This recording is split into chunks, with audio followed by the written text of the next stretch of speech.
Guys, welcome to back to my channel Honours Academy. हमारा आज का टॉपिक रहने वाला है maintenance and welfare of parents and senior citizens. इसका मतलब मेंटेनेंस और वेलफेयर जो है पेरेंट्स और सीनियर सिटीजन्स की, यानी कि हम अपने माता पिता और बड़े बुजुर्ग जो 60 प्लस हो गए हैं, जिनको सीनियर सिटीजन बोला जाता है, उनके प्रति उनके बच्चों का क्या कर्तव्य है, क्या दायित्व है, उनका पालन पोषण करना, उनकी देखभाल करना। ये एक एक्ट बना हुआ है maintenance and welfare of parents and senior citizens act 2007, जो कि 2007 में आया था। इसके बारे में मैं आज आपको बताऊंगी और सारे उन्हीं माता पिताओं के बारे में। देखिए, ये जो एक्ट बना हुआ है जिसके बारे में मैंने अभी आपको बताया, ये है the maintenance and welfare of parents and senior citizens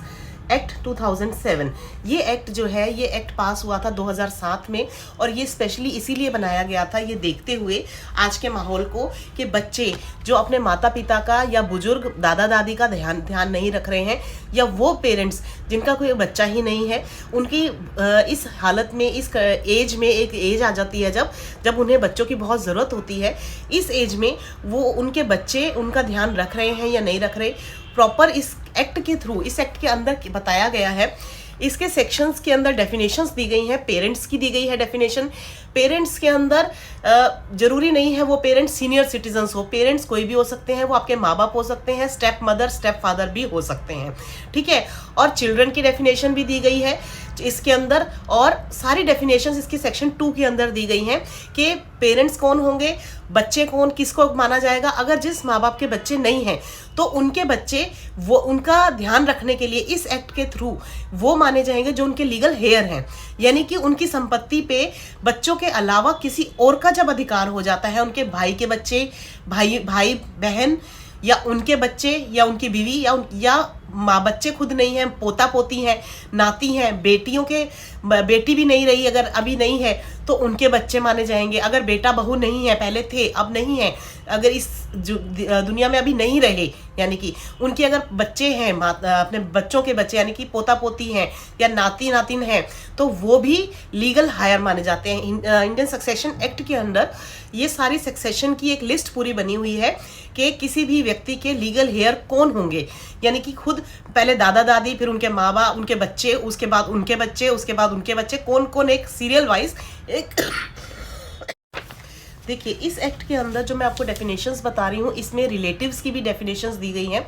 relative इसलिए बोला गया है कि जिन बुजुर्गों के, जिन माता पिता के बच्चे नहीं हैं, जिन व्यक्तियों के हस्बैंड वाइफ के बच्चे नहीं हैं, ठीक है, और वो ओल्ड एज हो रहे हैं, तो उनको रिलेशन में, जैसे मैंने अभी इंडियन सक्सेशन एक्ट का बताया, तो उसमें रिलेटिव्स का बहुत डेफिनेशन दी गई है कि रिलेटिव कौन होगा। इसके अंदर कोई भी legal heir of the childless senior citizen who is not a minor, यानी कि जिनके बच्चे खुद के नहीं हैं, और उनको माना जाएगा जो माइनर नहीं है, या फिर जिनके पास इस बुजुर्ग दंपत्ति की प्रॉपर्टी ट्रांसफर होगी, यानी कि उनके बाद में, ठीक है। क्योंकि जब प्रॉपर्टी लेने का टाइम आता है तब तो सब आ जाते हैं, जी हम इनके लीगल हेयर हैं, हम लीगल हेयर हैं, इनके ऊपर इनकी प्रॉपर्टी पे हमारा हक है। तो वो रिश्तेदार जो अपना हक जताने आते हैं, या जिनके अंडर में ये प्रॉपर्टी है, ऐसे बुजुर्ग व्यक्तियों की चाइल्डलेस पेरेंट्स, यानी जिनका खुद के बच्चे नहीं हैं लेकिन उनके रिलेटिव्स के पास में इनकी प्रॉपर्टी है, जो अपना हक लेंगे, बाद में प्रॉपर्टी को लेने के लिए आएंगे, ये वो रिलेटिव्स हैं। इनकी भी डेफिनेशन दी गई है इसके अंदर, ठीक है, डेथ के बाद जिनको मिलेगी। सीनियर सिटीजन्स की डेफिनेशन भी दी गई है जिनकी एज 60 से ऊपर हो गई है,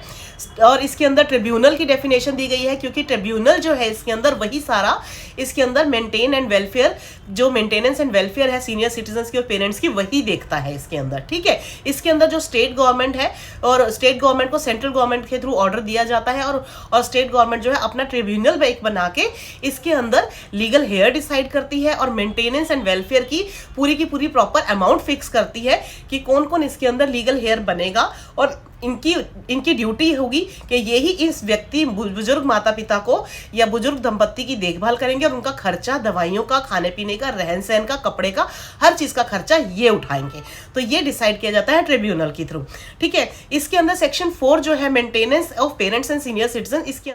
देखिए ये सेक्शन 4 जो मैं आपको बता रही हूँ, इसके अंदर वो दंपत्ति बताए गए हैं या सीनियर सिटीजन या पेरेंट्स बताए गए हैं जो अपने आप को अपनी देखभाल करने के काबिल नहीं है, ठीक है, जिनके पास इतनी इनकम नहीं है या जिनकी हालत ऐसी नहीं है जो अपने आप को अपना खर्चा पूरा उठा सके। इसलिए इसके अंदर maintenance of parents and senior citizen का सेक्शन 4 बनाया गया है। इसके अंदर एंटाइटल किया जाता है कि सेक्शन 5 के अकॉर्डिंग अगर आप चाहते हैं कि आपका खर्चा कोई और उठाए या आपके बच्चे आपका ध्यान नहीं रख रहे हैं, जिनके बच्चे हैं अपने बुजुर्ग माता पिता का या बुजुर्ग नहीं भी हुए अगर, तो जिनके बच्चे 18 साल से ऊपर के हो गए हैं, तो उन बच्चों का दायित्व या ड्यूटी बनती है, they are legally bound to maintain their parents, ठीक है। हर बच्चे का ये कर्तव्य और दायित्व बनता है कि वो अपने माता पिता का, जब वो 18 साल से ऊपर हो गए हैं तो वो अपने माता पिता का ध्यान रखे, चाहे वो कमाते हैं या नहीं कमाते। जरूरी नहीं है कि कमाई ही देनी है अपनी पैसा, लेकिन अगर आप अपने माँ बाप का ध्यान नहीं रख रहे हैं, उनका खाने पीने का ध्यान नहीं रख रहे हैं, उनकी तबीयत का ध्यान नहीं रख रहे हैं, उनके रहन सहन का ध्यान नहीं रख रहे हैं, जैसे कि माता पिता अपने बच्चों का रखते हैं, वैसे ही बच्चों की भी ड्यूटी बनती है कि वो रखेंगे इसके अंदर, ठीक है। और चाइल्डलेस सीनियर सिटीजन जो है against such of his relatives refer to in clause G, जैसा मैंने चाइल्डलेस पेरेंट्स का भी बताया कि उनके रिलेटिव्स उनका ध्यान रखेंगे। नेक्स्ट है इसके अंदर ऑब्लिगेशन है चिल्ड्रन और रिलेटिव की, यानी कि उनकी ड्यूटी मानी जाएगी कि मेंटेन करेंगे वो सीनियर सिटीजन्स को। It extends to the need of such senior citizens to that senior citizen may lead a normal life, यानी कि वो ध्यान रखेंगे कि ये सीनियर सिटीजन्स या पेरेंट्स जो हैं वो नॉर्मल लाइफ जी सके आराम से, इस चीज़ का ध्यान रखा जाएगा। इसके अंदर कोई भी रिलेटिव जो होगा सीनियर सिटीजन का या फिर जिसके पास पैसा है, जो देखभाल कर सकता है, ऐसा रिलेटिव, वो भी अगर वो लीगल हेयर है या नहीं है, अगर वो कहता है कि मैं इनका ध्यान रखूंगा तो उसकी भी ड्यूटी बन जाएगी कि वो इनको, या फिर उसके पास अगर इनकी प्रॉपर्टी है तो उसकी ड्यूटी बनती है, उसकी ड्यूटी जिसके पास में इन बुजुर्गों की माता पिता की प्रॉपर्टी रखी हुई है सीनियर सिटीजन्स की, तो वो व्यक्ति भी प्रॉपर्टी बाद में लेगा, उसको मिलेगी, लेकिन वो पहले इनका ध्यान रखेगा, तो वो लीगल हेयर बनेगा इनका, ठीक है, क्योंकि उसकी पोजेशन में इनकी प्रॉपर्टी है and he has the sufficient means to maintain the parents, यानी उसके पास इतना पैसा या इतनी संपत्ति, इतना सब कुछ है कि वो माता पिता की, बुजुर्ग दंपत्ति का ध्यान रख सकता है। इस केस के अंदर जैसे कि अगर कोई माता पिता या बुजुर्ग व्यक्ति चाहते हैं कि अगर उनका ध्यान रखा जाए, तो वो सेक्शन 5 जो है इस एक्ट का, maintenance and welfare of parents and senior citizen act का सेक्शन 5 के अकॉर्डिंग वो एप्लीकेशन कोर्ट में दाखिल कर सकते हैं। वो कह सकते हैं कि हमारी देखभाल नहीं की जा रही है, हमारे बच्चे या लीगल हेयर हमारे जो भी हैं वो हमारा ध्यान नहीं रख पा रहे हैं, हमारे पास इतने सफिशिएंट मींस नहीं है कि हम अपनी खुद की देखभाल कर सकें, हम बुजुर्ग हो रखे हैं या बुजुर्ग नहीं भी हैं तो उनका कोई इनकम सोर्स नहीं है अगर, तो वो पेरेंट्स या वो व्यक्ति, दंपत्ति, कोई भी व्यक्ति जो है वो इनको बच्चों को बोल सकता है, उनके खिलाफ कोर्ट में केस दाखिल कर सकते हैं। इसके अंदर प्रोविजंस दिए गए हैं कि आप जो है एप्लीकेशन कोर्ट में फाइल कर सकते हैं। ट्रिब्यूनल जो है इसके अंदर पूरी ड्यूटी करेगा, इसके अंदर वो देखेगा कि किसको कितनी ड्यूटी देनी है, और इसके अंदर 10,000 तक का प्रोविजन है कि वो 10,000 रुपए तक का खर्चा आपका बांध सकता है कोर्ट, ठीक है, ट्रिब्यूनल जो है वो खर्चा बांध सकता है। इसके अंदर जो एप्लीकेशन लगाई जाएगी वो फाइल की जाएगी, may be filed against one or more person, एक या एक से ज्यादा लोगों के अगेंस्ट भी आप अपना एप्लीकेशन लगा सकते हैं, ठीक है। जब आपको लगता है कि मैं एक की जगह, मेरे 2 बच्चे हैं या 2 लीगल हायर बनते हैं, तो मैं दोनों के ऊपर एप्लीकेशन के नाम पे एप्लीकेशन लगाऊंगा कि ये दोनों मेरा ध्यान रखेंगे, जरूरी नहीं है कि आप एक के ऊपर ही करें, ठीक है, ये भी प्रोविजन है इसके अंदर। और इसके अंदर ये भी है कि maintenance, where a maintenance order was made against one or more person, the death of one of them does not affect the liability of others to continue paying maintenance, यानी अगर वो दोनों में से एक बच्चा भी अगर किसी एक की, जिनके ऊपर आपने एप्लीकेशन फाइल की है या केस फाइल किया है कि मेरे को ये मेंटेन करें, अगर दोनों में से किसी एक की डेथ हो जाती है तो दूसरा बंदा, जो दूसरा लीगल हेयर या बच्चा जो भी जिसके ऊपर भी आपने एप्लीकेशन फाइल की है, तो वो अपने उस बुजुर्ग दंपत्ति की या माता पिता की देखभाल करेगा। उसको जैसे ही एप्लीकेशन फाइल होगी कोर्ट के अंदर 90 दिन के अंदर अंदर से इसका स्टार्ट हो जाएगा, उनका मेंटेनेंस देना पड़ेगा, स्टार्ट हो जाएगा देना, ठीक है। इसमें कोर्ट के ऊपर डिपेंड करता है कि वो उसकी इनकम देख के 10,000 तक का वो मेंटेनेंस फिक्स कर सकते हैं। ठीक है, जैसे कि आप देखते हैं कोर्ट में वाइफ अपने हस्बैंड के खिलाफ मेंटेनेंस का केस फाइल करती है, वो सीआरपीसी का 125 सेक्शन के अंडर किया जाता है, जिसमें कि वाइफ अपने पति से खर्चा का केस डालती है। लेकिन ये जो एक्ट है ये माता पिता के लिए बना हुआ है, जो अपने बच्चों से या लीगल हेयर से अपना खर्चा मांग सकते हैं। ठीक है, उनका केस इस एक्ट के थ्रू जाता है बच्चों के अगेंस्ट पे। जिनके बच्चे अपने माँ बाप का ध्यान नहीं रख रहे, उनके माता पिता अपने बच्चों पे कर सकते हैं। और एक राइट तो आपको पता ही है कि अगर माँ बाप के पास प्रॉपर्टी है और उनके बच्चे उनको ध्यान नहीं रख रहे हैं, घर से निकाल दिया है, ओल्ड एज होम में रखाए हैं, छोड़ाए हैं,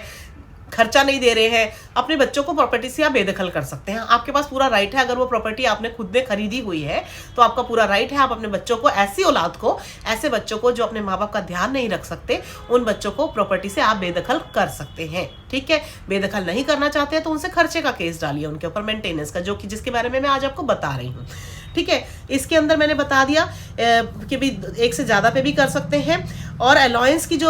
जो मिलेगा मेंटेनेंस का, expenses for proceeding shall be payable from the date of order. जिस दिन ऑर्डर पास होगा उस दिन से ही खर्चा मिलना आपको स्टार्ट हो जाएगा। उस दिन से लेकर जैसे ही आपने एप्लीकेशन डाली, 1 महीने के अंदर ही अगर आपका ऑर्डर पास हो गया तो उस डेट से अगले मतलब स्टार्ट हो जाएगा आपका खर्चा बंधना। अगर 1-2 महीने लेट भी हो जाते हैं तो आपको उस डेट से, जिस दिन ऑर्डर हुआ है उसी दिन से आपको खर्चा मिलना स्टार्ट हो जाएगा। ठीक है, और एक इसमें ये भी प्रोविजन दिया गया है कि अगर वो बच्चे जिनके अगेंस्ट ऑर्डर पास हुआ है कि ये हर महीने आपको इतना खर्चा देंगे, आपकी देखभाल करेंगे, आपका खाने पीने का ध्यान रखेंगे, आपके कपड़ों का ध्यान रखेंगे, आपके रहन सहन का, आपको घर प्रोवाइड करके रखेंगे, इन सब का ऑर्डर जो पास हुआ है जिनके अगेंस्ट, वो बच्चे अगर ऑर्डर पास अगर फॉलो नहीं करते हैं, कोर्ट के ऑर्डर को नहीं मानते हैं, उसकी अवमानना करते हैं, तो उनके अगेंस्ट में वारंट इशू किया जाएगा और आपकी जितनी प्रोसीडिंग का खर्चा भी हुआ है वो भी उनसे लिया जाएगा। ठीक है, इसके अंदर अगर वो एक काम नहीं शुरू करते ऑर्डर के, जैसे कि कोर्ट से पास हुआ है,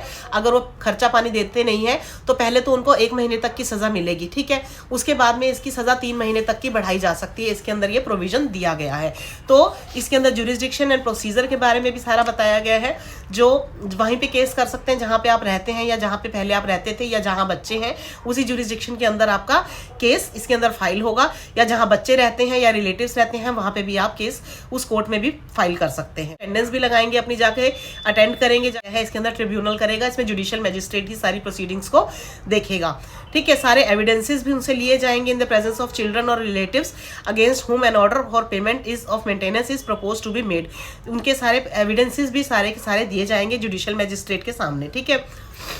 और अगर जिनके बच्चे या रिलेटिव्स बाहर रहते हैं, आउट ऑफ इंडिया रहते हैं, उनको भी समन दिया जाएगा, समन देके उनको ऑर्डर किया जा सकता है। और सेक्शन 10 में बताया गया है ऑल्ट्रेशन भी की जा सकती है इसके अंदर। अलाउंस के अंदर कोर्ट के ऊपर डिपेंड करता है कि वो अमाउंट को कम या ज़्यादा भी, आपके मेंटेनेंस का जो अलाउंस दिया जाएगा वो कम या ज़्यादा भी किया जा सकता है। सेक्शन 11 के अंदर एनफोर्समेंट का बताया गया है कि ऑर्डर ऑफ मेंटेनेंस जो होगा वो इसके अंदर including the order regarding expenses, इसके अंदर एक जो कॉपी होगी ऑर्डर की वो free of cost senior citizens को या पेरेंट्स को दी जाएगी। ठीक है, और उन बच्चों को भी दी जाएगी जिनके अगेंस्ट में ये ऑर्डर पास हुआ है।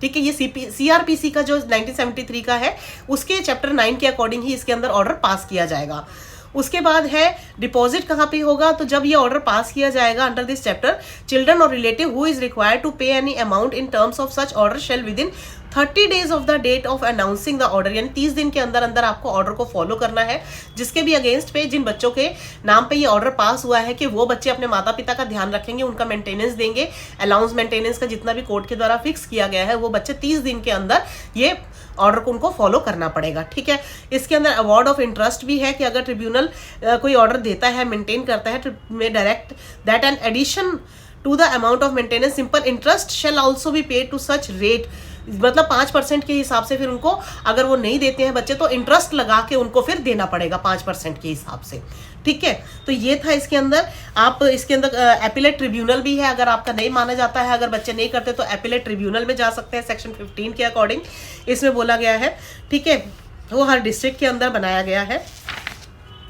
अपील्स भी जा सकते हैं, सीनियर सिटीजन भी जा सकते हैं, एग्रीव्ड हैं, एग्रीव्ड मतलब जिनको की खर्चा पानी नहीं मिल रहा, बच्चे नहीं दे रहे हैं ऑर्डर पास होने के बावजूद भी, तो वो ट्रिब्यूनल के अपीलेट ट्रिब्यूनल जब जाएंगे तो 1 महीने के अंदर अंदर आपका ऑर्डर पास कर दिया जाएगा। अपीलेट ट्रिब्यूनल जो है वो 1 महीने में काम करेगा। इसके बाद सेक्शन 17 के अंदर बताया गया है राइट टू लीगल रिप्रेजेंटेशन। आपको अपने एडवोकेट के थ्रू ही आपको अपील के लिए या केस में जाना पड़ेगा। अब वकील आपका जरूर होना चाहिए, ठीक है, लीगल एडवोकेट जो होते हैं। और 18 के अंदर मेंटेनेंस ऑफिसर के बारे में बताया गया है कि एक मेंटेनेंस ऑफिसर आपके लिए फिक्स किया जाएगा, अपॉइंट किया जाएगा, जो इस चीज का ध्यान रखेगा कि आपको हर महीने आपका खर्चा मिल रहा है या नहीं मिल रहा है, ठीक है। इसके बाद में जो और भी एस्टेब्लिशमेंट है इसके एक्ट के अंदर बनाई गई हैं कि establishment of old age home, इसमें ओल्ड एज होम का भी प्रोविजन बनाया गया है, लेकिन ना ही जरूरत पड़े किसी को तो ये स्टेट गवर्नमेंट के थ्रू बनाया जाता है। हर डिस्ट्रिक्ट के अंदर ओल्ड एज होम्स भी हैं, जिन लोगों के कोई नहीं है देखभाल करने वाला वो ओल्ड एज होम में भी अप्लाई कर सकते हैं और वो वहां पे जाके भी रह सकते हैं, ठीक है।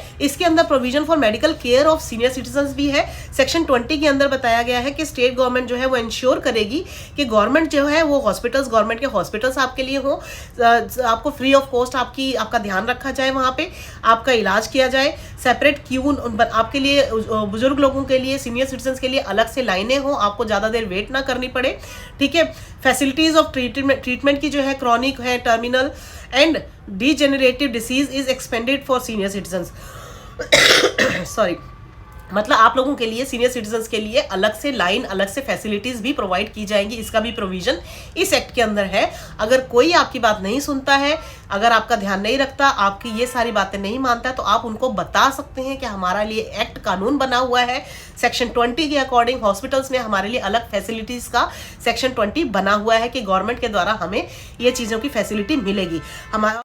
इसके अंदर एक जो सबसे इम्पोर्टेंट सेक्शन है वो 24 है, जिसके अंदर ये बताया गया है कि अगर वो बच्चे इन बुजुर्ग माता पिता को या अपने माता पिता या सीनियर सिटीजन्स को जिन बच्चों को ड्यूटी दी गई है इनकी देखभाल करने की या मेंटेनेंस और खर्चा उठाने की, वो अगर इनको किसी ऐसी जगह पर छोड़ देते हैं, अकेला छोड़ देते हैं, इनका ध्यान नहीं रखते हैं, तो उनको 3 महीने तक की सज़ा दी गई है। उनको 3 महीने की जेल हो सकती है और उनके ऊपर फाइन भी लगाया जा सकता है, और दोनों भी प्रोविजन है, जेल और फाइन दोनों भी इकट्ठे लगाए जा सकते हैं, ठीक है। तो ये प्रोविजन भी था इनके लिए। तो अगर आपको जिन भी बुजुर्ग माता पिता को अभी तक ये बात नहीं पता थी, या जिन बच्चों को अभी तक नहीं पता थी कि भाई अगर आप अपने माता पिता का ध्यान नहीं रखेंगे, या माता पिता को नहीं पता था कि हमारे बच्चे हमारा ध्यान नहीं रख रहे, तो अब हम क्या करें, क्या नहीं कर सकते, घर से बाहर निकाल देते हैं, तो उनके पास ये गवर्नमेंट का प्रोविजन है। ये एक्ट आप लोगों के लिए बनाया गया है, maintenance and welfare of parents and senior citizen act 2007। आप इसके थ्रू कोर्ट में जाकर सेक्शन 4 सेक्शन 5 के अकॉर्डिंग आप एप्लीकेशन लगा के केस फाइल कर सकते हैं।